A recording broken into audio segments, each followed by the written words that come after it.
Eddie Hogan is asking about Bucks and Omega, and I don't think anyone cares. I'm writing this before Dynamite has been shown on TV, so I might be writing in about soon-to-be old news.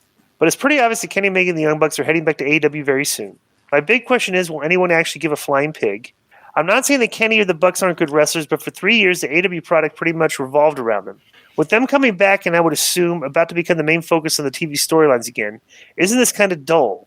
I'm not saying that Tony Khan should fire them for creative reasons, and CM Punk really doesn't sound like a problem in all the stories we're hearing, but I think that Tony Khan is about to really mess up his product with rehashing feuds we've seen before. MJF for Omega versus MJF, for example, who gives a care? Still not trying to get bleeped. Kenny and the Bucks are good performers, but they don't move the needle at all. But they're good guys to have on TV. Like all that thing. I don't know. They're bringing these guys back, and unfortunately, it's going to push more guys off TV because they have so many guys. I was like, where are the spots for all the talent that they have there? It's like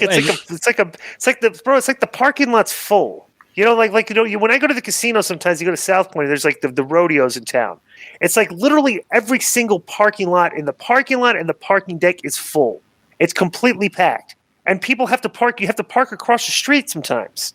Like the parking lot across the street because the casino's so packed. There's a rodeo and and stuff and things. It's like that's what I feel like AEW's like. It's like you get told there's so many guys that are parked across the street, but they should be parked in the valet. Like being on the show, like getting front row and being on the show every week. Like that's about the type of analogy I'd make there. What about you, Konnan? Yeah, I think they're more valuable than this guy implies. I mean, he really buries them.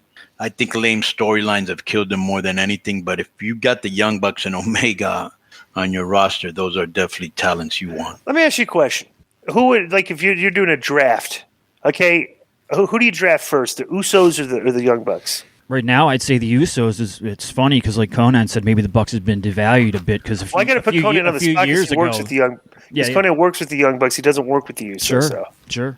You going to answer that? I don't know. That's a good one. That's a very good question. I see the Usos because this is the one thing for all the tools you should remember. We talked about the tools, bro. The Usos just kill it in their backstage and interview segments. Yeah, that's one right thing now. Probably the Usos. You're right. You're probably that's right, where Kenny and the Young Bucks need to improve. They need to a lot of their backstage segments are just very lame. Yeah, you know what? I'm going to give you an answer. The Usos.